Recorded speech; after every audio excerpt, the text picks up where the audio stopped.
Winter 1944. Somewhere in Germany, the trembling hand of Hauptmann Klaus Richter held the pen like it was the last anchor to sanity. Outside his command post, the darkness swallowed everything. The rain hammered against the wooden walls. Somewhere in that darkness, they were coming. He knew they were coming. The lamp flickered as Richter bent over the field report. His handwriting, once precise and military, now sprawled across the page like the scrawl of a desperate man. The words came slowly at first, then faster, spilling out like a confession. When the Texans attack, order your men to pray. He paused, drew a shaking breath. Artillery cannot save you. Reserves cannot save you. Only surrender if they allow it. Richter set down the pen.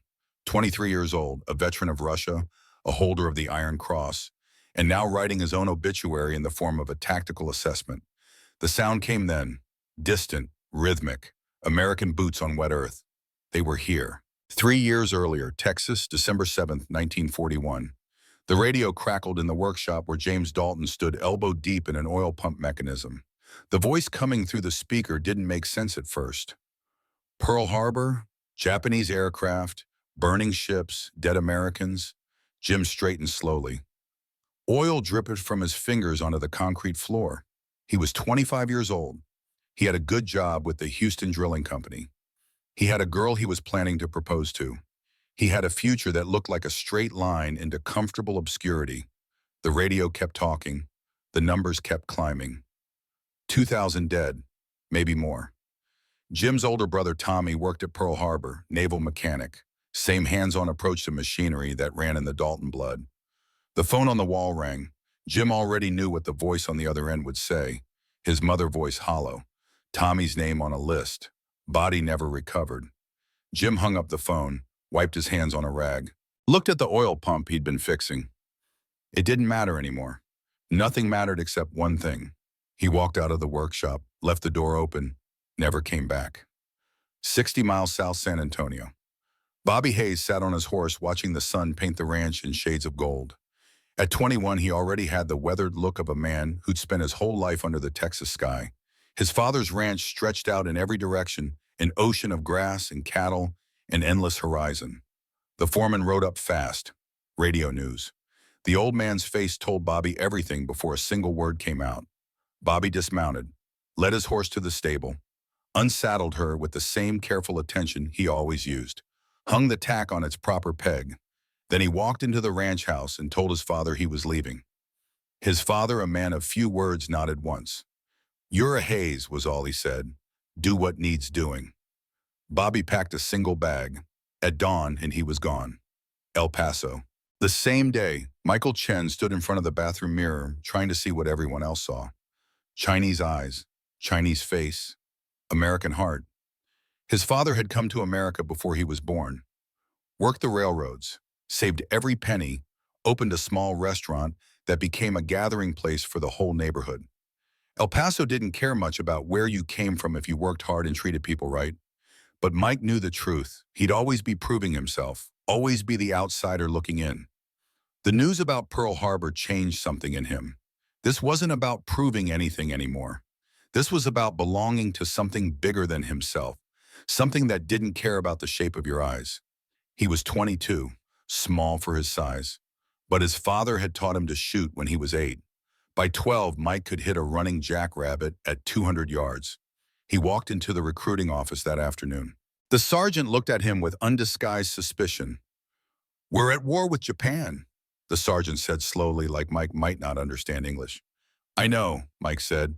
"That's why I'm here." Dallas, the quiet suburb. William Crawford sat at his kitchen table grading history papers. His wife, Mary, was putting their 2 daughters to bed upstairs. The radio played swing music softly in the background. Then the music stopped. The announcer's voice broke through. Bill set down his red pen and listened. At 32, he was older than most men who'd be enlisting. He had a teaching position, a family, responsibilities. But Bill Crawford taught history.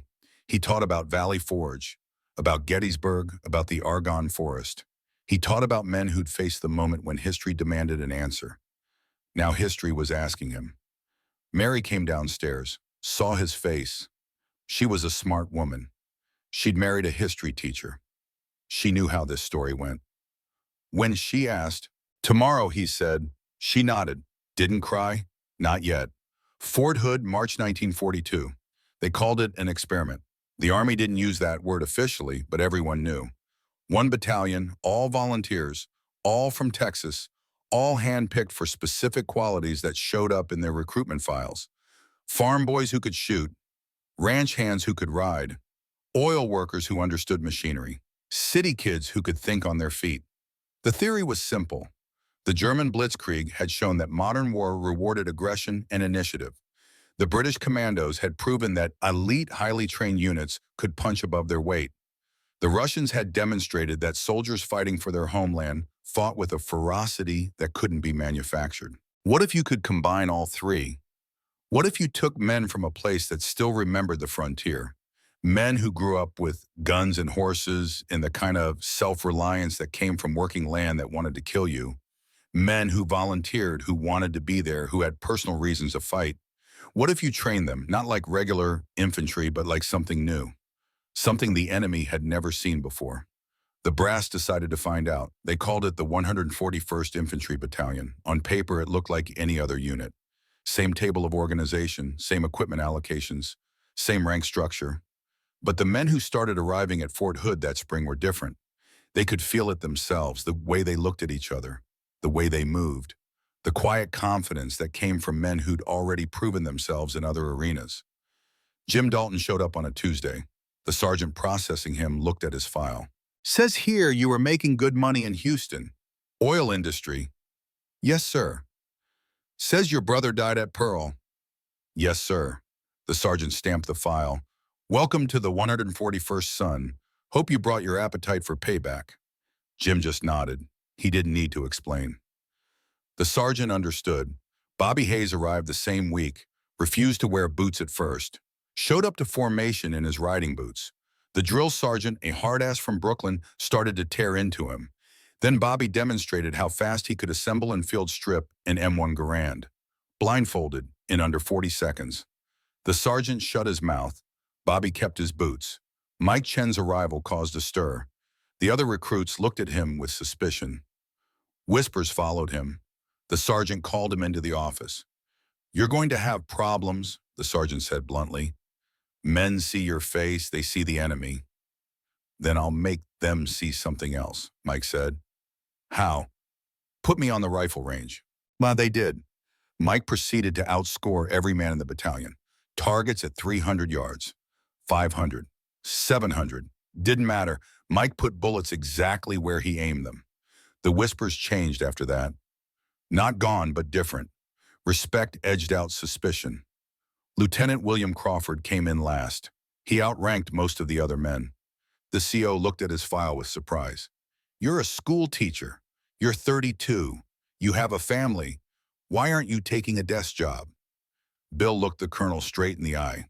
"Because I've spent 10 years teaching boys about men who did brave things. Seemed like it was time to find out if I could do the same." The colonel smiled grimly. "You might regret that decision, Lieutenant." "I already do," Bill said. "But I'm here anyway." 18 months later, Scotland. The transport ship rolled in the Atlantic swells. Below deck, packed in like sardines, the 141st Infantry Battalion tried to sleep. Most couldn't. The crossing took 3 weeks. 3 weeks of cold, of wet, of seasickness, of wondering what waited on the other side. They landed in Scotland in October of 1943. The rain greeted them like an old enemy. The cold cut through their uniforms. The sky stayed gray for days. The British training cadre looked at them with open skepticism. Americans, green, untested. That skepticism lasted exactly 1 day. The British had been fighting for 4 years. They'd survived Dunkirk, endured the Blitz, fought across North Africa. They knew war, and they knew that most of the Americans arriving in Britain were brave, well-equipped, but fundamentally inexperienced. The 141st was different. The first night training exercise, the British instructors set up a scenario, a mock village, defend against a night raid, standard stuff. The British expected the Americans to stumble around in the dark, maybe fire off some blanks, call it a learning experience. Instead, Bobby Hayes and his squad infiltrated the mock defenses without making a sound. They eliminated the sentries, breached the command post, had the whole position secured before the instructors even realized they'd moved. The commanding British officer, a major named Collins, who'd fought at El Alamein, stood in the cold rain looking at his men being led away as mock prisoners. "Bloody hell," he muttered. "What are they feeding you lot in Texas?" Bobby grinned in the darkness. "Beef, sir. Lots of beef." The training intensified. The British threw everything at them. Urban combat scenarios, Arctic survival training, amphibious assaults, bayonet and knife fighting. The 141st absorbed it all. Jim Dalton, with his engineer's mind, excelled at artillery coordination. The math of trajectories and timing came naturally. He could call in fire missions with a precision that made the British gunners nervous. Mike Chen became something of a legend on the shooting range. The British snipers, proud of their craft, watched him with professional interest. One of them, a Welshman with 17 confirmed kills, spent an afternoon observing Mike work. "You've got the gift," the Welshman said quietly. "But do you have the stomach?" "For what?" Mike asked. "For shooting a man who doesn't know you're there. For watching him fall and feeling nothing. For doing it again and again until you stop counting." Mike was quiet for a long time. "I guess I'll find out." Bill Crawford found himself in a different kind of training. Officer school, leadership under stress, the moral calculus of sending men to die. One night over warm beer in a pub, a British captain pulled him aside. "You seem like a thinking man," the captain said. "So let me give you some advice. Stop thinking. When the time comes, you won't have time for moral philosophy. You'll have seconds to make decisions that will haunt you for the rest of your life. The men who survive are the ones who act and regret later." Bill wanted to argue, wanted to say that thinking was exactly what separated them from the enemy. But he looked at the captain's eyes and saw something hollow there, something worn away by too many decisions, too much regret. "I'll try," Bill said. "Don't try," the captain replied. "Do or watch your men die. There's no middle ground." November 1943, the journey to Italy. The battalion shipped out on a cold morning, destination classified but everyone knew. Italy, the soft underbelly of Europe, Churchill called it. The men who'd been fighting there called it something else. The meat grinder, the transport convoy, moved through the Mediterranean under gray skies. Below deck, men wrote letters home, checked weapons, made jokes that weren't funny, did the thousand small rituals that soldiers have always done before battle. Jim sat on his bunk cleaning his rifle for the 5th time. Bobby lay on the bunk above, whistling tunelessly. "You scared?" Bobby asked. "Terrified," Jim said. "Good. Means you're smart." Mike Chen sat alone in a corner, eyes closed, breathing slow and steady. Some of the men thought he was praying. He wasn't. He was doing what his father taught him, finding the stillness at the center, the place where fear couldn't reach. Lieutenant Crawford made his rounds, checking on his men. He knew most of their names now, knew their stories, knew which ones had families waiting, which ones were running from something, which ones were looking for something. "Sir," a young private, barely 19, looked up at him with wide eyes. "What's it really like?" Bill considered lying, considered offering some comfortable platitude. Then he remembered the British captain's hollow eyes. "I don't know yet," Bill said honestly, "but whatever it is, we'll face it together. That's all I can promise." The private nodded. It wasn't much comfort, but it was honest. The convoy sailed on, behind them the gray waters of the Atlantic, ahead the shores of Italy, and waiting there in the mountains and valleys, in medieval towns, an enemy that had already proven itself in Russia and Africa and Greece. An enemy that thought it knew what Americans were like. Brave but green, well-equipped but inexperienced, dangerous in mass but weak in individual combat. The Wehrmacht was about to learn something new, about a different kind of American. The kind that grew up in a place where being soft meant dying, where shooting wasn't a military skill, it was a way of life, where the frontier was only one generation back and the frontier mentality still ran in the blood. They were about to meet men from Texas, and Texas was about to teach them a lesson that would echo through every German command post from Italy to the Rhine. The lesson was simple. When you fight Americans, you fight their industry. When you fight the British, you fight their empire. But when you fight Texans, you fight men who take it personally. And there was nothing in the Wehrmacht training manual that prepared them for that.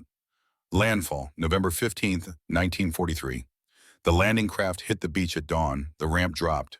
Cold spray and colder wind hit them. Welcome to the war. The 141st Infantry Battalion stepped onto Italian soil for the first time.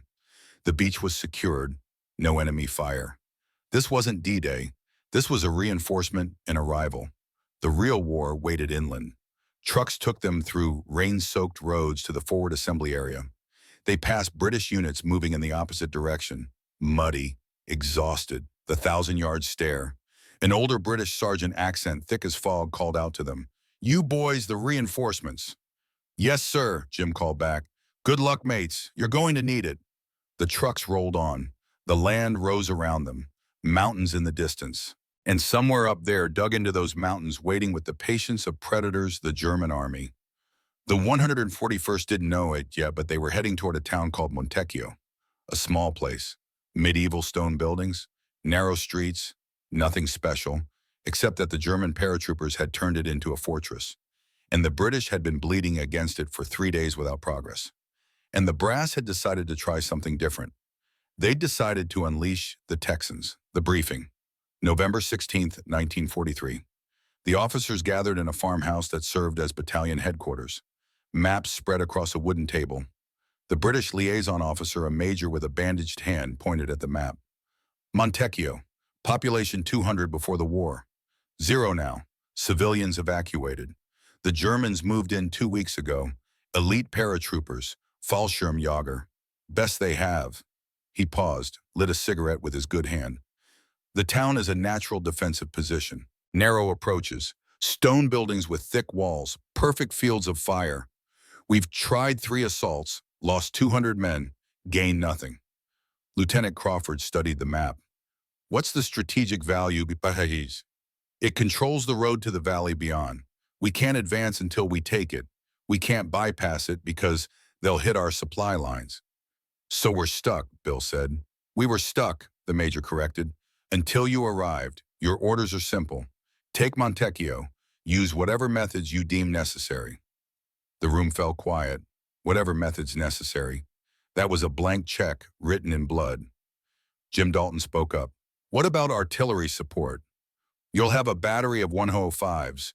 British gunners, good men. But the town is stone. Artillery hasn't been effective. I didn't ask if it was effective, Jim said. I asked if we'd have it. The major smiled grimly. Yes, Sergeant, you'll have your artillery. In armor, Bobby Hayes asked. No, streets too narrow. Terrain too rough. This is an infantry fight. Bobby nodded slowly. That's fine. Infantry is what we do. The briefing continued. Intelligence assessments, enemy strength, estimated numbers, all the usual military facts and figures that would become meaningless the moment the first shot was fired. But one piece of intelligence caught Bill Crawford's attention, a detail in the British report. The German commander in Montecchio was a young lieutenant named Hans Weber, 23 years old, veteran of Crete, smart, aggressive, absolutely committed to his position. He thinks we'll come during the day, the British major said. He's prepared for that. Strong points covering every approach. Machine guns sighted on every street. What if we don't come during the day? Jim asked. The major looked at him. Americans don't fight at night. Too dangerous. Too much chaos. Jim smiled. It wasn't a friendly smile. Sir, we're not regular Americans. We're Texans. And where we come from, darkness is when the hunting gets good. The major blinked, looked at the map, looked back at Jim. You're serious. Dead serious. The British major stubbed out his cigarette. Well then, this should be interesting. November 17th, 1943, 24 hours before the attack. The battalion prepared. Men checked weapons, sharpened knives, wrote letters, made peace with whatever god they believed in. Bobby Hayes sat cleaning his rifle, whistling that same tuneless song. Mike Chen sat nearby, eyes closed, finding his center. You ever kill anyone? Bobby asked suddenly. Mike opened his eyes. No. Me neither. Killed plenty of coyotes, shot a cougar once that was after the calves, but never a man. Does it bother you? Mike asked. The idea of it. Bobby thought about that. Should it? I don't know. I keep thinking it should, but mostly I just feel ready, like this is what I've been preparing for my whole life without knowing it. Yeah, Bobby said quietly. I know what you mean. Across the camp, Lieutenant Crawford walked alone. The weight of command settled on his shoulders like a physical thing. In 24 hours, he would give orders that would send men into the night to kill and possibly die. The British captain's words echoed in his head. Act and regret later. No middle ground. Bill looked up at the mountains.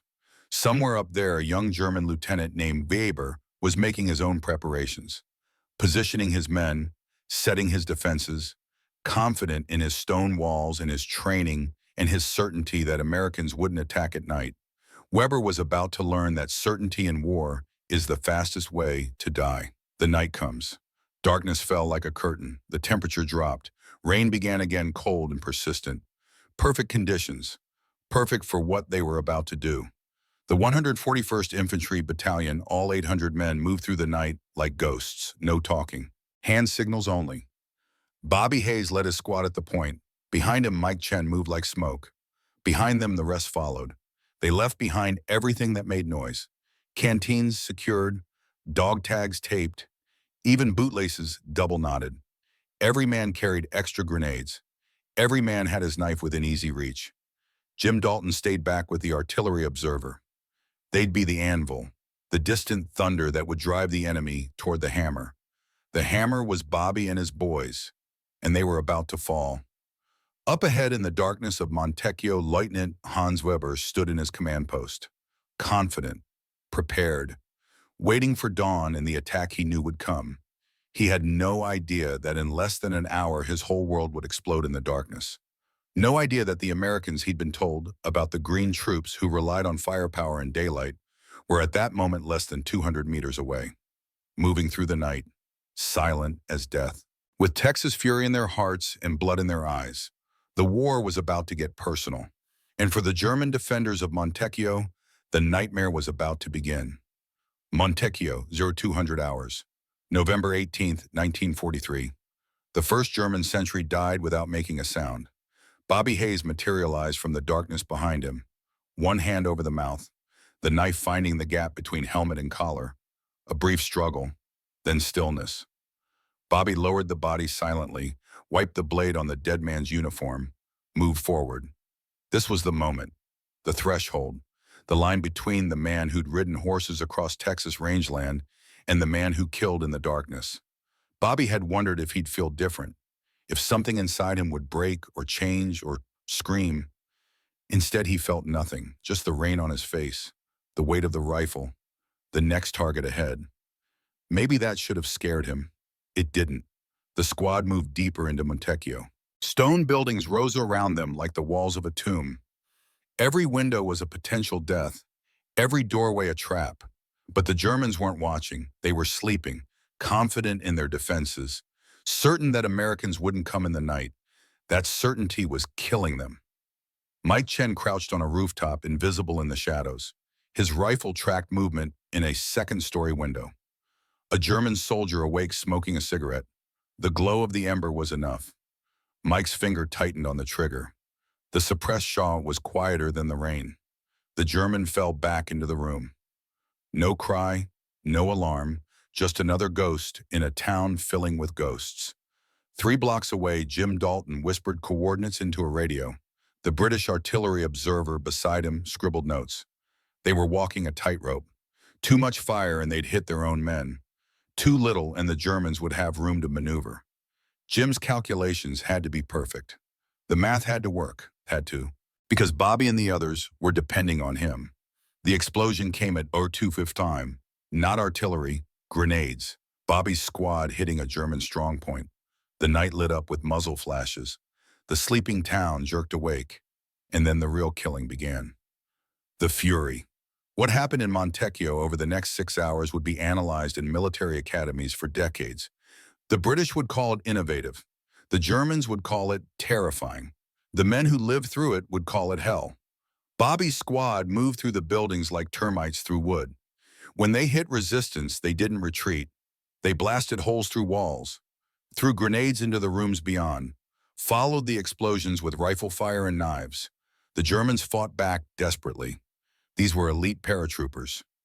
Veterans, they jumped into Crete, fought in Russia. They knew their business, but they'd never fought anyone like this. Lieutenant Crawford led his platoon up the main street. Every doorway had to be cleared, every window checked. It was brutal, methodical work. Men died on both sides, the cobblestones ran red. But the 141st kept coming. When one squad got pinned down, another flanked. When the Germans tried to retreat to prepared positions, they found Texans already there, having come through the walls. In his command post, Lieutenant Hans Weber realized with growing horror that he was losing. Not slowly, not with dignity, but catastrophically. His carefully prepared defenses meant nothing when the enemy simply ignored them and made their own paths. He grabbed a runner. Get to the radio. Tell division we need reinforcements. Tell them the Americans fight like madmen. The runner never made it. Mike Chen's bullet found him in the street. Weber picked up his rifle. If he was going to die here, he'd die fighting. That was something, at least. That was all he had left. Dawn, the aftermath. The sun rose on a changed world. Montecchio was silent. Bodies lay in the streets. Stone walls were pockmarked with bullets. Smoke rose from a dozen fires. The 141st Infantry Battalion held the town. The price had been 32 men killed, 48 wounded, but they held it. The German paratroopers were dead, captured, or scattered into the hills. Their elite reputation had bought them nothing against men who fought with a fury they couldn't match. Weber himself was found in a cellar, wounded, surrounded by his dead men. Bobby Hayes kicked in the door, rifle ready. Weber raised his hands. "Kamerad," Weber said. "The universal surrender. The white flag." Bobby stared at him. This was the enemy. This was the man who'd ordered his soldiers to hold this town knowing Americans would die taking it. This was the face of the machine that had started the war. Bobby's finger tightened on the trigger. "Hayes," Lieutenant Crawford's voice. Calm, authoritative. "Stand down." Bobby didn't move. For a long moment, the cellar held its breath. Then Bobby lowered his rifle. "Yes, sir." Weber was pulled out. Wounded Germans were separated from the dead. The town was secured. The 141st had won its first battle. But the victory tasted of ashes and blood. The men who'd gone into that night as boys had come out as something else. Something harder. Something that couldn't be put back together the way it was. Jim Dalton sat on a stone wall, hands shaking from adrenaline dump. Mike Chen cleaned his rifle in silence, not meeting anyone's eyes. Bobby Hayes walked alone through the streets, looking at what they'd done. Crawford found him there. "You did good tonight." "Did I?" Bobby asked. "Because I don't feel good. I feel like I should feel something. But there's just empty. That's normal." "Is it because it doesn't feel normal? It feels like something broke inside me, and I didn't even notice until now." Crawford had no answer for that. No reassurance that would make it better. So he just stood there with Bobby in the ruins of Montecchio and let the silence speak for both of them. Assessment, the morning after. The British liaison officer walked through Montecchio with something like awe. He'd seen combat. He knew what urban warfare looked like, but this was different. The systematic destruction, the improvised tactics, the sheer violence of it. "How many did you lose?" he asked Crawford. 32 dead, 48 wounded. The major nodded slowly. "We lost 200 for the same objective, and we didn't take it." "Different approach," Crawford said simply. "Different men," the major corrected. He looked at the Texans moving through the town. "The Germans won't forget this. They'll spread the word. Mark my words, Lieutenant. You've just made yourselves famous, and not in a good way." He was right.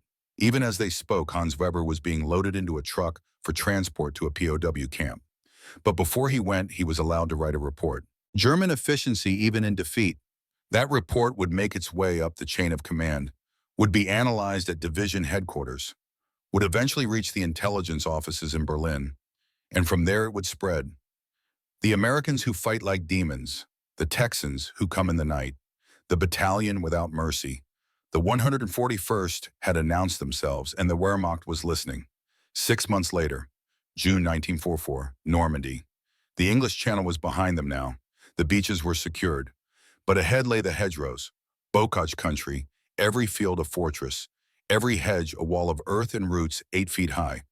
The 141st had spent the intervening months fighting up the Italian peninsula. More towns, more mountains, more dead Germans and dead Texans. The casualty list grew. The replacements came, but the core remained. Jim, Bobby, Mike, Crawford, the survivors of Montecchio. They were harder now, leaner. The soft edges burned away. They knew their business. And their business was killing. France was supposed to be different. The Great Liberation, the crusade against tyranny, noble and pure. It wasn't. The hedgerows were a nightmare. Worse than Italy in some ways. At least in Italy you could see the enemy sometimes. Here everything was hidden. Every hedge could hide a machine gun. Every field could be a kill zone. And defending those hedgerows was the 12th SS Panzer Division. Hitlerjugend, Hitler Youth, teenagers most of them, 17, 18 years old, but teenagers who'd been raised in the Hitler Youth, who'd been indoctrinated since childhood, who believed absolutely in the superiority of their cause. They were fanatics, and fanatics didn't surrender easily. The 141st first encounter with them came on June 15th, a farmhouse on the edge of a small village. Bobby's squad approached carefully. The house looked abandoned. It wasn't. The machine gun opened up from a hayloft. Private Danny Morrison from Houston took the first burst. He was dead before he hit the ground. 3 more men fell in the next seconds. Bobby screamed for them to fall back. They scrambled into a ditch. Behind them, Danny's body lay in the open. The Germans put another burst into it, making sure. Bobby's rage was a physical thing, a red curtain over the world. He wanted to charge that farmhouse, wanted to tear it apart with his bare hands. Jim Dalton grabbed his collar. Think you go charging and angry, you end up like Danny. Bobby's breath came in ragged gasps. But Jim was right. Anger without tactics was suicide. They called in artillery, reduced the farmhouse to rubble. When they moved in to clear it, they found 6 German bodies. Teenagers. The oldest couldn't have been 19. And they found something else. A diary. Written in German, but the pictures were clear enough.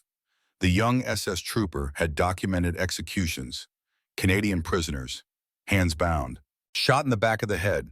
The images burned into Bobby's mind. This wasn't war, this was murder. The line crosses. Word spread through the battalion fast. The SS weren't playing by the rules.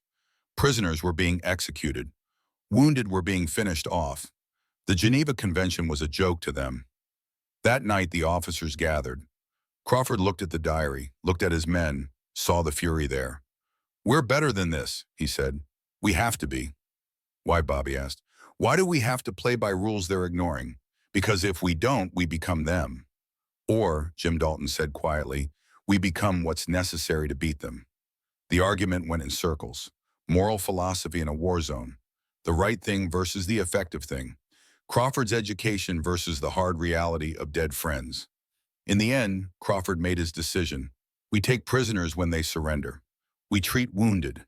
We follow the rules, but, he paused, if they force our hand, if it's them or us, we do what we have to do. It was a compromise, a line in the sand that was already starting to blur. But it was all Crawford could offer, all any of them could offer. The next day, they moved deeper into the bocage. The killing continued. The SS fought with fanatical determination. The 141st fought with cold fury. It was a collision of absolutes. Something had to break. The trap. Verrières Ridge. August brought new orders. The 141st was to take a ridge held by elements of the 1st SS Panzer Corps. The ridge controlled the road network. Whoever held it controlled the sector. The British had tried twice. Both times they had been thrown back with heavy casualties. Now it was the Americans' turn. Specifically the Texans' turn. Jim Dalton studied the maps. "This doesn't feel right." "What do you mean?" Crawford asked. "Look at the defenses. They're strong, but not as strong as they should be. If I were the Germans, I'd have twice as many men on that ridge. Maybe they're stretched thin." "Maybe," Jim said. "Or maybe they want us to think that." Crawford considered. "You think it's a trap? I think it's too easy, and nothing in this war has been easy. But orders were orders. The attack was scheduled for the night of August 10th. The 141st would go in under cover of darkness, their specialty, their edge. Except the Germans had been studying them too. Learning, adapting. The reports from Italy had made their way through Wehrmacht intelligence. The night fighters, the aggressive tactics, the refusal to retreat. The SS commanders knew all of it, and they'd prepared accordingly. August 10th, 2300 hours. The 141st moved forward in darkness. The ridge loomed ahead. Artillery preparation had been minimal.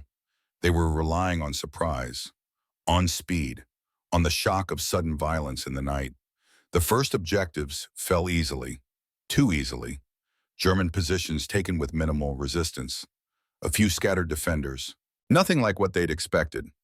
Bobby led his squad up the slope. This is wrong. Where are they? Mike Chen, moving beside him, felt it too. The prickling on the back of his neck. The hunter's instinct that said predator nearby. Sir, Mike whispered to Crawford, we should pull back. We're almost at the crest, another 100 meters. That's what they want us to think. But it was too late. They'd committed. The battalion was spread across the ridge, strung out, vulnerable. And then the sun started to rise. The Germans had timed it perfectly. Dawn would catch the Americans in the open, silhouetted against the sky, perfect targets.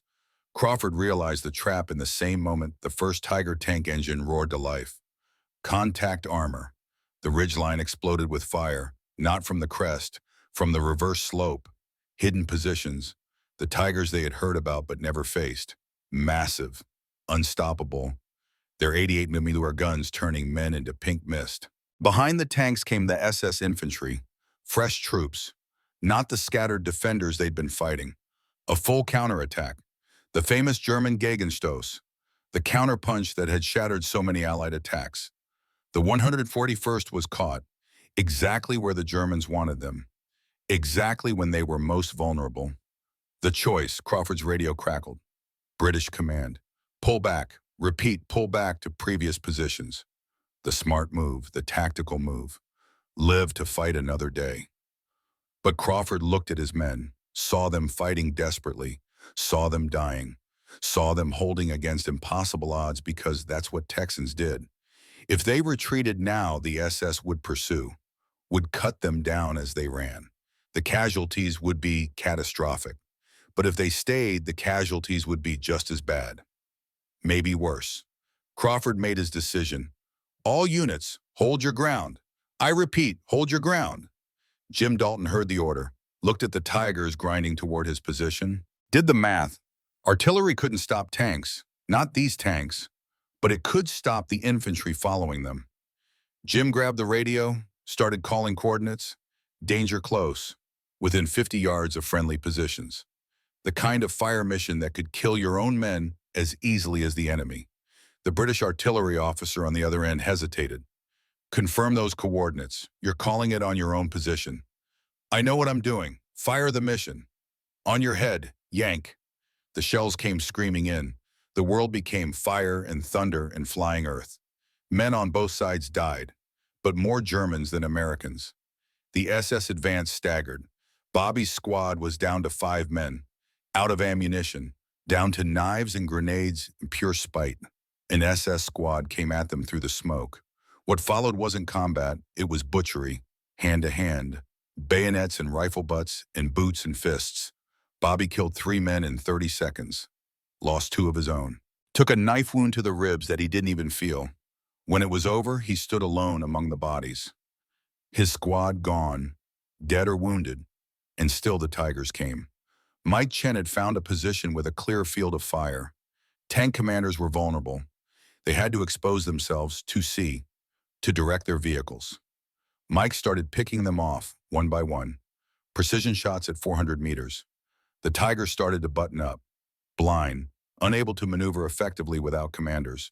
It was a small thing, but in war, small things matter. 6 hours later, British reinforcements arrived at noon. By then, the 141st had been holding the ridge for 6 hours, against tanks, against elite SS troops, against everything the Wehrmacht could throw at them. They'd held because retreat meant death. They'd held because Crawford told them to. They'd held because they were too stubborn to know when they were beaten. The butcher's bill was terrible.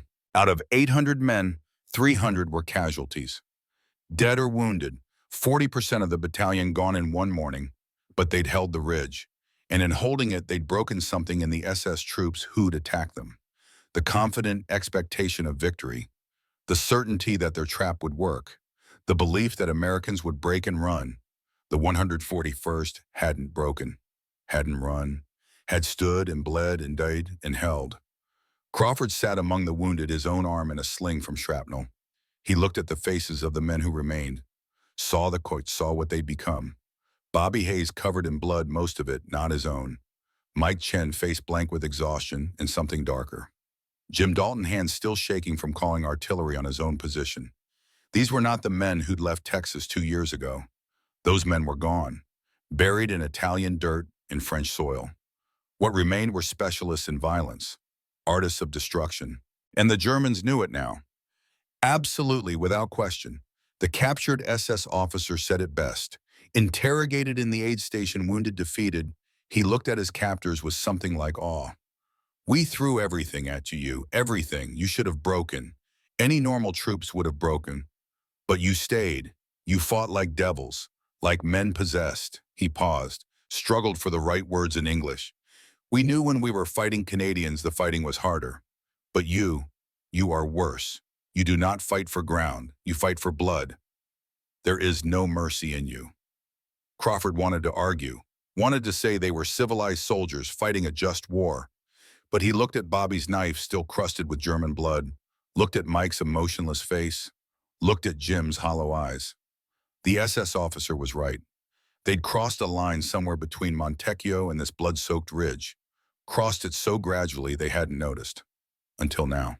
"Get him to the POW cage," Crawford said tiredly. That night, the battalion pulled back to rest positions. Replacements would come. The line would be held by fresh troops. The 141st had earned a break. But there was no break from what they'd become. No rest from the nightmares that were already forming. No escape from the knowledge that they'd found something inside themselves they couldn't put back. Jim sat alone cleaning his rifle. The mechanical motion was soothing, familiar, but his hands wouldn't stop shaking. Bobby lay on his back, staring at the sky. The knife wound in his ribs throbbed. The medic had wanted to send him to hospital. Bobby had refused, couldn't leave now, wouldn't. Mike Chen wrote a letter home, tried to explain what he'd seen, what he'd done. The words wouldn't come. How do you tell your father you've killed 17 men, that you've stopped counting, that you've stopped feeling? He tore up the letter, started again. Wrote only, "I'm alive, I'm safe. I'll write more soon." The usual lies that soldiers tell. Crawford made his rounds, checked on his men, spoke quiet words of encouragement, played the role of the confident officer, and inside felt himself breaking, felt the weight of every decision, every man dead because of orders he'd given. This was the cost, not just the bodies, not just the wounds, but the slow erosion of the soul, the price of victory measured in pieces of yourself that you could never get back. And the war wasn't even half over. The word spreads. In German headquarters across the front, reports were being compiled, filed, analyzed. A pattern was emerging, a notation appearing with increasing frequency in intelligence assessments. Die Texaner, the Texans, they were being tracked now, specifically, the way you track a particularly dangerous predator.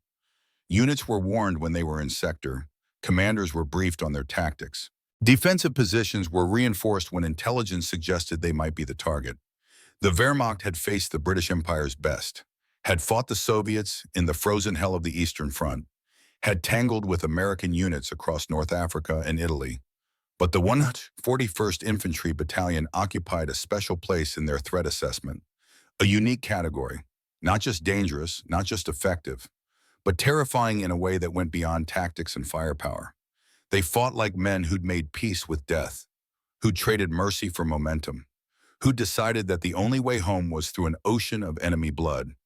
And the Germans' veteran warriors all recognized something in that. A mirror of their own Eastern Front brutality, a reminder that Americans, when pushed far enough, could be just as savage as anyone. Perhaps more so, because they'd come from a place of plenty and peace, and they'd chosen this path, volunteered for it, embraced it. That made them unpredictable, uncontrollable, unstoppable. A Wehrmacht division commander put it succinctly in a late August report: "When the Americans attack, we prepare our defenses. When the British attack, we reinforce our positions. When the Texans attack, we pray for survival because they do not come to take ground. They come to take lives.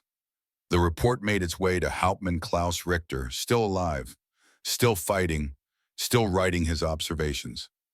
His December warning had been prophetic, and it was about to get worse, because the 141st Infantry Battalion had one more hell to endure, one more nightmare to walk through, a place where the earth itself was the enemy and survival was a daily miracle. They were going to the swamps. And when they emerged, if they emerged, they would be legends, or ghosts, or something in between that had no name in any language. The devils from Texas were about to earn their reputation. Again, November 1944, the Netherlands. Rain fell from a sky the color of old iron. It had been falling for 3 days. 3 days of cold that seeped into bones and stayed there. 3 days of mud that swallowed everything. The 141st Infantry Battalion stood at the edge of hell and looked into it. For them stretched the shelled estuary, or what used to be land before the Germans opened the dikes and flooded everything.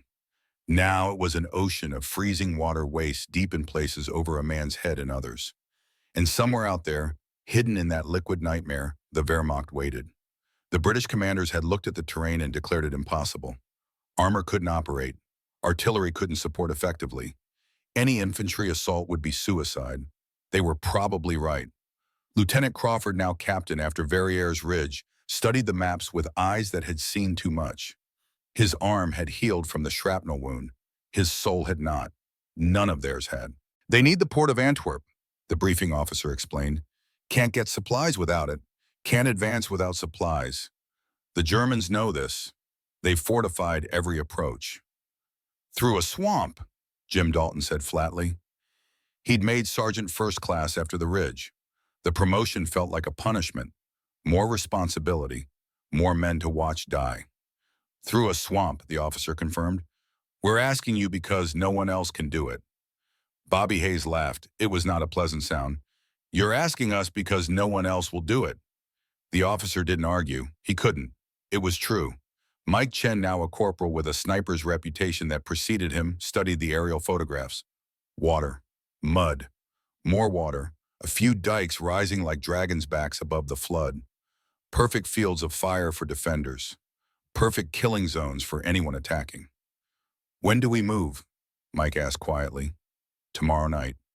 Captain Crawford nodded slowly. Then we better get the men ready. The preparation. That evening, Crawford gathered what remained of the original battalion. 241 men from the original 800. The rest were replacements. Good men mostly. But they hadn't been at Montecchio, hadn't held the ridge, didn't carry the same weight. I won't lie to you, Crawford said. This is as bad as it gets. Worse than Italy, worse than the hedgerows. We're going into freezing water in November. We'll be under fire the entire way. Some of us won't come back. He paused, looked at faces he knew. Bobby, Jim, Mike, others, men who'd become brothers in blood and fire. But if anyone can do this, it's us. We've done the impossible before. We'll do it again, because that's what we do. That's who we are. It was a speech, words meant to inspire, but Crawford could hear the hollowness in his own voice. He was asking them to die, again, and they would go because he asked, because duty demanded it, because there was no other choice. That night, men wrote final letters, made final prayers, made peace with the mathematics of survival. Some would live, most would not. You couldn't choose which group you'd be in. You could only march into the water and find out. Bobby sat alone sharpening his knife, the same knife he'd used in Montecchio, in the hedgerows, on the ridge. It had tasted so much blood, German blood, enemy blood, but blood all the same. He wondered what his father would think if he could see him now, the ranch boy who'd become a killer, who'd crossed lines that couldn't be uncrossed, who'd found that he was good at taking human life. Too good.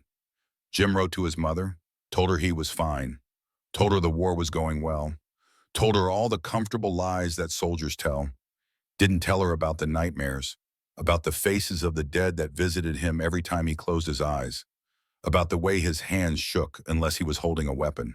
Mike Chen wrote nothing. There were no words for what he'd become, No way to explain to his father that the quiet boy who'd left El Paso was gone, replaced by something efficient and cold and utterly without mercy when the moment demanded it. November 1st, into the water. The attack began at midnight. No moon, no stars, just darkness and rain and the sound of water moving. The 141st waded into the Scheldt wearing full combat gear. The water was so cold it stopped breath, turned muscles to wood, made thinking difficult. Bobby led from the front, always from the front. Water rose to his waist, then his chest. The bottom was uncertain, soft mud that tried to hold you. Sudden drop-offs that could drown a man weighted down with equipment. Behind him, his squad followed. Fewer now than before. Always fewer. The war was a machine that consumed men and produced corpses. They were fuel for that machine. Nothing more. The first German flare went up at 0100 hours. It turned night to day. Caught the 141st in the open. Exposed. Vulnerable. The machine guns opened up. Water geysered from impacts. Men screamed and fell. The wounded tried to swim, but their gear dragged them down. Some drowned before they could bleed out. A mercy, perhaps. Bobby kept moving. Forward, always forward, because stopping meant dying, and dying meant failing, and failure was not permitted. Not allowed, not possible. Jim coordinated fire support from a dike behind them, but the Germans were dug in, fortified. His artillery could suppress, but not destroy. The infantry would have to root them out, yard by yard, body by body. Mike found a position on a half-submerged building, set up his rifle, started picking targets. German machine gunners, officers directing fire, anyone who looked important. The cold made his hands numb, but his shots were still precise, still lethal. Each German that fell meant one less gun firing at his brothers. Simple math, brutal calculus. He'd become very good at both. The breakthrough. It took 72 hours, 3 days of fighting in freezing water, 3 days of men dying from hypothermia as much as bullets. 3 days that felt like 3 years. But the 141st kept coming, kept pushing, kept dying and advancing and refusing to stop. The Germans defending the Scheldt had expected the terrain to do most of their work, expected the Americans to turn back, to realize the cost was too high, to choose survival over objectives. They were wrong about the Texans, had been wrong from the start. On the morning of November 4th, Bobby's squad reached the main German defensive position, a fortified farmhouse on a dike, the last strong point. Take it and the road was open. Bobby had 12 men left. The farmhouse held 30 Germans. The mathematics were impossible. Bobby didn't care about mathematics. He fixed his bayonet, looked at his men, saw the same hollow determination in their eyes that he felt in his chest. Once more, he said. They went over the top like ghosts rising from water. The Germans saw them coming, fired everything they had. Bobby took a round through the shoulder, kept running, another through the thigh, kept running. He hit the farmhouse like a hurricane, grenades through windows, rifle fire through doors, then inside with knife and bayonet and fists and boots and pure animal fury. The Germans fought back, died fighting, but they died. When it was over, Bobby stood alone in a room full of corpses. His men were dead or dying outside. The farmhouse was his. The objective was taken. He sat down heavily, looked at his wounds. They hurt now, everything hurt. He was so tired, so very tired. Captain Crawford found him there an hour later, surrounded by dead Germans, bleeding from multiple wounds, eyes empty of everything except exhaustion. It's done, Bobby said. The route is clear. Crawford knelt beside him. You're hit bad. We need to get you to medical. How many did we lose? Crawford was quiet for a long moment. 60 dead, 112 wounded, out of 400. Bobby closed his eyes. More names for the list, more faces for the nightmares, more weight on a soul that could barely carry what it already held. Was it worth it? Bobby asked. Crawford had no answer. There was no answer. Just the mission, just the objective, just the endless grinding mathematics of war. 5 months later, March 1945, Germany. The war was ending. Everyone could feel it. The Wehrmacht was collapsing. The Third Reich was dying. But dying things were dangerous. desperate, unpredictable. The 141st pushed into Germany itself, the enemy homeland, the source of all the death and horror. They found the camp on March 15th, a small place, a sub-camp of Dachau. The guards had fled, left behind the evidence of their crimes. Captain Crawford walked through it in silence, saw the ovens, the mass graves, the survivors too weak to stand, the children with old eyes. This was why. This was the reason for all of it. The killing, the dying, the transformation of farm boys into efficient killers. This absolute evil required absolute response. Bobby stood before a wall where prisoners had been shot. The bullet holes told the story.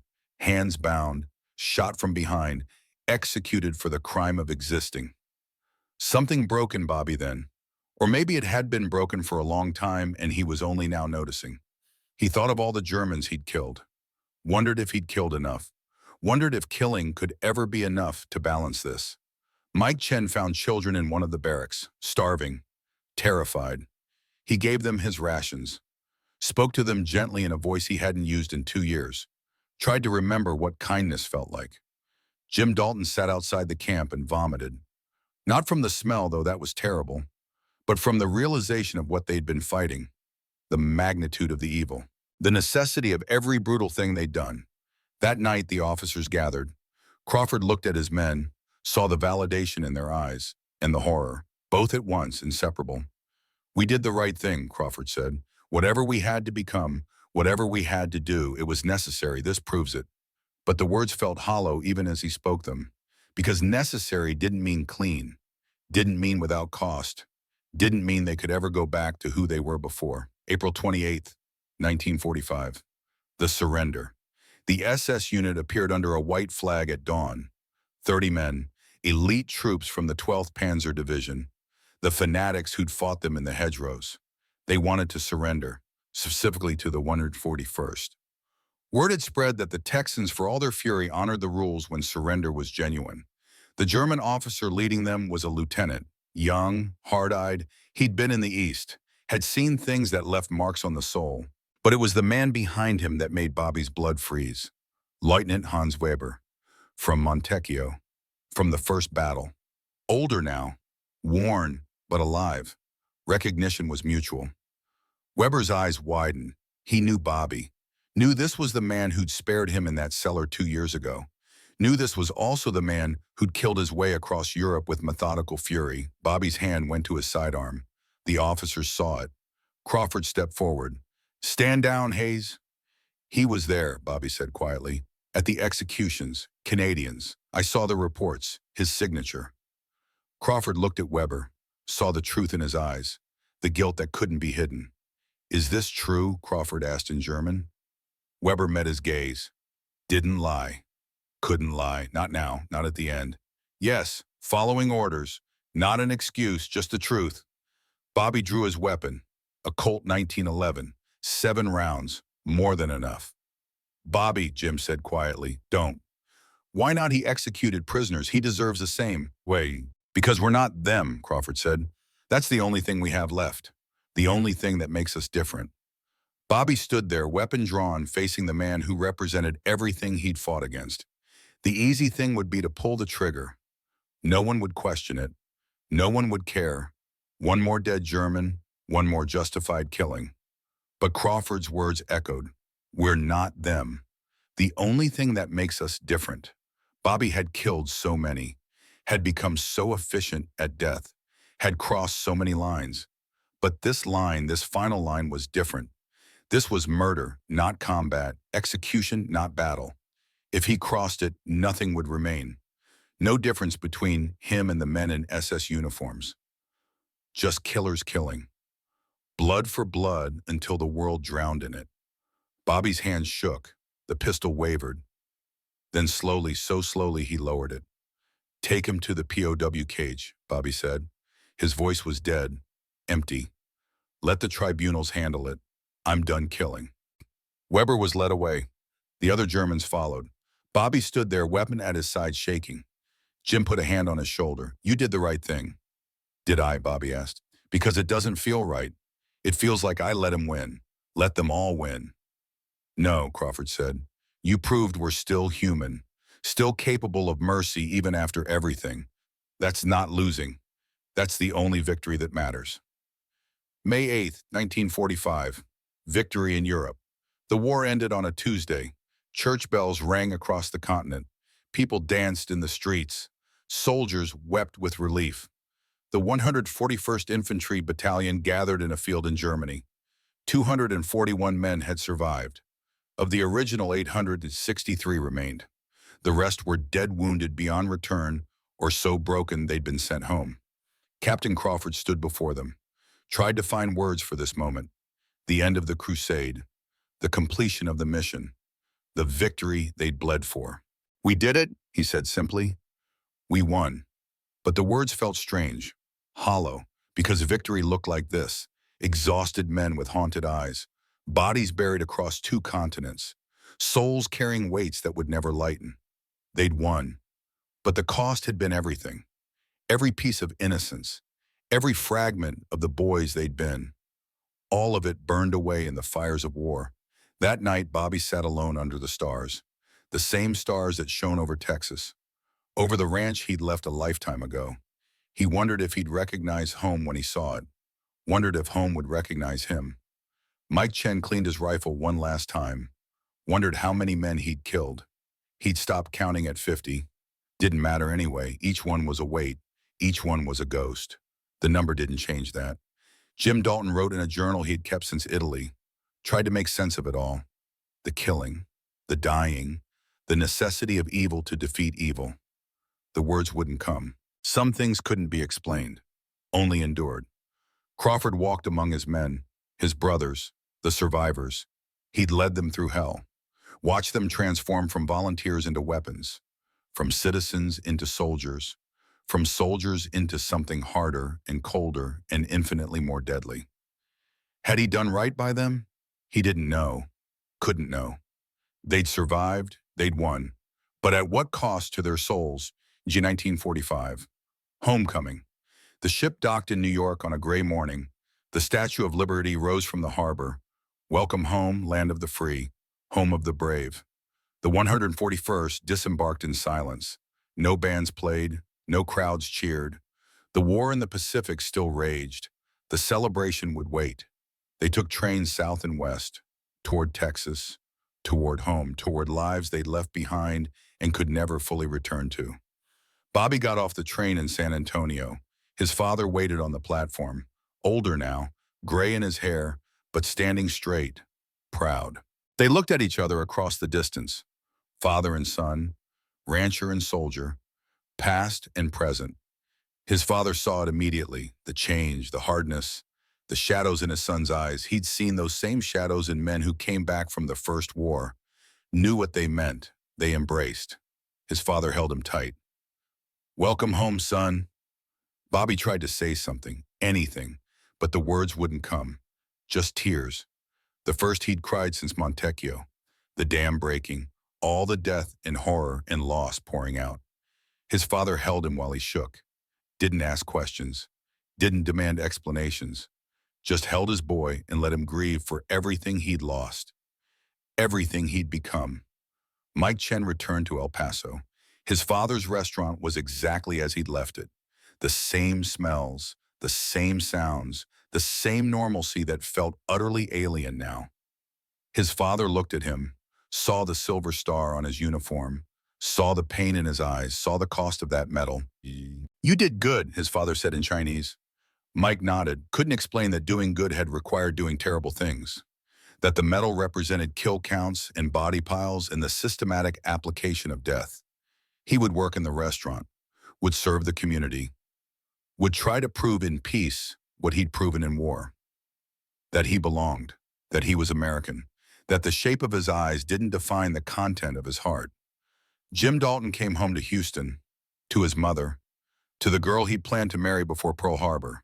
She was married to someone else now. He couldn't blame her. 4 years was a long time to wait for a ghost. He found work in the oil fields again. The machinery made sense. The work was honest. But at night the dreams came. Danny Morrison falling in the hedgerows. The farmhouse at the Scheldt. The faces of all the men he'd killed with carefully calculated artillery. He would wake shaking, would sit in the darkness until dawn, would wonder if he'd ever sleep peacefully again. Captain William Crawford returned to Dallas, to Mary and his daughters. They'd grown while he was gone, didn't quite remember him. He was a stranger wearing their father's face. Mary looked at him and saw the cost immediately, the weight he carried, the guilt that never left his eyes. She'd waited 4 years for him to come home. Now she understood he never fully would. Part of him was still in Europe, still on that ridge, still making the decisions that killed good men. He would return to teaching, would try to explain to young students what war was really like, would fail because words couldn't capture it, could never capture it. The silence, the 141st Infantry Battalion's story was classified for 30 years. The missions had been sensitive, the tactics had been brutal, the military didn't want certain details public. So the men who'd fought came home to silence. They couldn't talk about what they'd done, couldn't share the weight, couldn't explain to anyone who hadn't been there why they jumped at loud noises, why they couldn't sleep, why they sometimes looked at civilians with incomprehension. How could you care about such small things when you'd seen what they'd seen? They found each other sometimes. Bobby and Jim and Mike would meet for beer in silence. They didn't need to talk. The shared weight was enough. The knowledge that someone else understood, someone else remembered. Crawford wrote his memoir in 1952, put it in a drawer, couldn't publish it. Too raw, too honest, too revealing of what good men had to become to defeat evil men. The years passed, the Korean War, Vietnam, the world kept turning. The 141st story stayed buried, known only to those who'd lived it and those who'd fought against it. 1976, the bicentennial. Jim Dalton was 60 years old when the reporter found him. Young woman, earnest, doing a story on World War II veterans for the bicentennial. "Were you heroes?" she asked. Jim looked at her, saw the expectation in her eyes, the desire for a clean narrative. Good versus evil. Heroes and villains. Simple truths. He thought about Montecchio, the Scheldt, the Ridge, the men who'd died, the men he'd killed, the terrible mathematics of survival. "Heroes don't have nightmares for 30 years, he said finally, "but we do it again because some things are worth fighting for.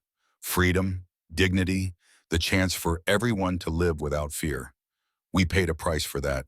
A terrible price, but it was worth paying." The reporter wrote it down, published the story, a small piece in a local paper. Nothing big, nothing that would change the narrative. But it was something, a small crack in the silence, a recognition that the men who'd fought had sacrificed more than just years. They'd sacrificed pieces of their souls. The truth emerges. In the 1970s, German archives opened. Historians started finding the field reports, the intelligence assessments, the warnings about Die Texaner. The story started to come together. The night attacks, the mouse-holing, the relentless aggression, the reputation that made hardened Wehrmacht veterans nervous. When the Americans attack, we call for artillery. When the British attack, we call for reserves. When the Texans attack, we pray. The quote appeared in a dozen German after-action reports. Different words, same sentiment. The 141st Infantry Battalion had been feared. Genuinely feared, by an enemy that didn't scare easily. Bobby read about it in a magazine article. He was 63, grandchildren now, a successful ranch, respectable life. The nightmares had faded to manageable levels. The shaking had mostly stopped. He called Jim. "You see the article?" "Yeah, strange to read about yourself like that, like reading about a different person." "Was a different person," Bobby said. "That kid who went to war, he's dead. Been dead for 30 years. "We all died over there," Jim agreed. "Just took us a while to realize it." Mike Chen read the same article, saw his name mentioned. The legendary sniper, the quiet Chinese American who'd racked up numbers that made the record books.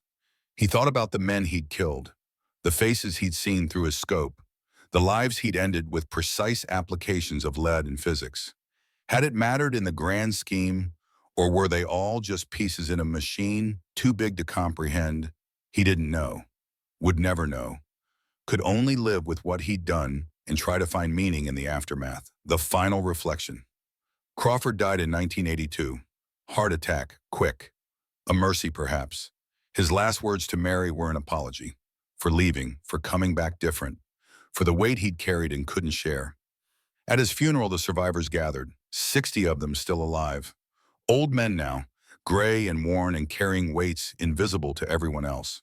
They stood at attention while taps played. Wept without shame. These were their brothers, their only brothers, the only ones who truly understood. Jim gave the eulogy, spoke about duty, about sacrifice, about good men doing terrible things because the alternative was worse.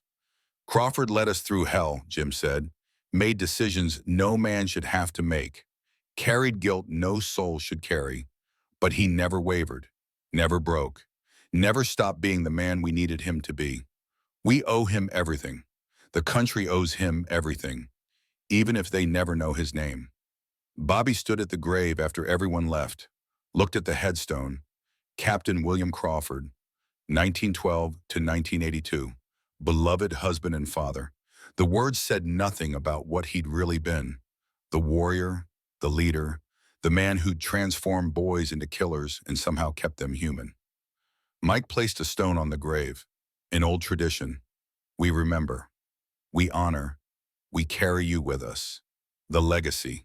The 141st Infantry Battalion exists now in history books, a footnote in the larger narrative of World War II, overshadowed by D-Day, by the Battle of the Bulge, by the big operations that everyone remembers. But in the German archives, the story is different. There they're remembered. The Texans who came in the night, who fought with a fury that couldn't be matched, who broke elite units and shattered defensive lines and refused to acknowledge the possibility of defeat.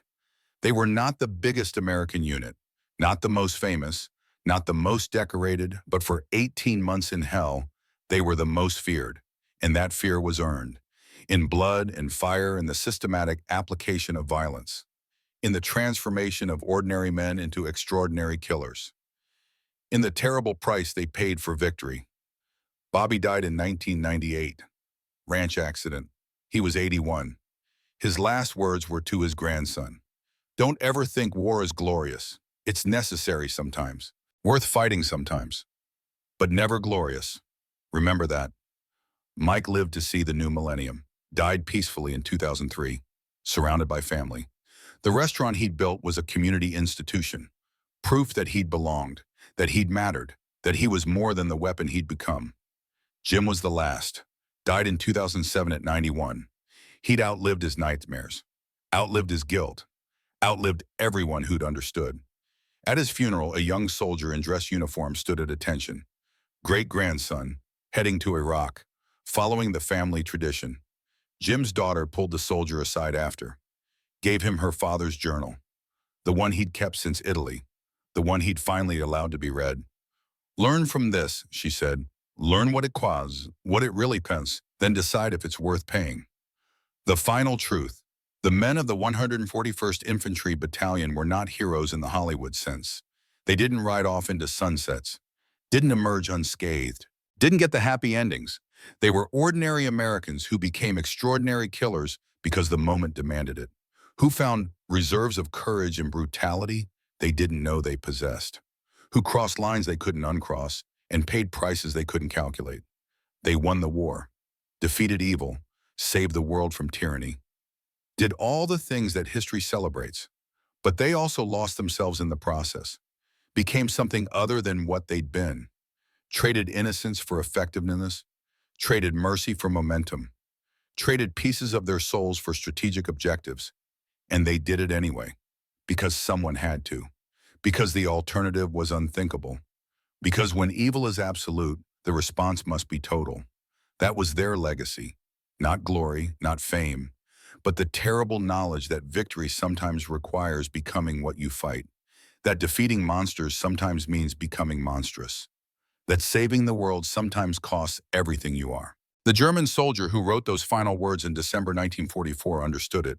Hauptmann Klaus Richter, writing his last report as his position collapsed, as the Texans came through the darkness one final time. When the Texans arrive, we know the battle is over. Not because of their weapons, not because of their numbers, but because they bring something we cannot match: the righteous fury of free men defending freedom itself. The absolute certainty that their cause is just and their sacrifice is meaningful. Against that, no fortress can stand, no defense can hold.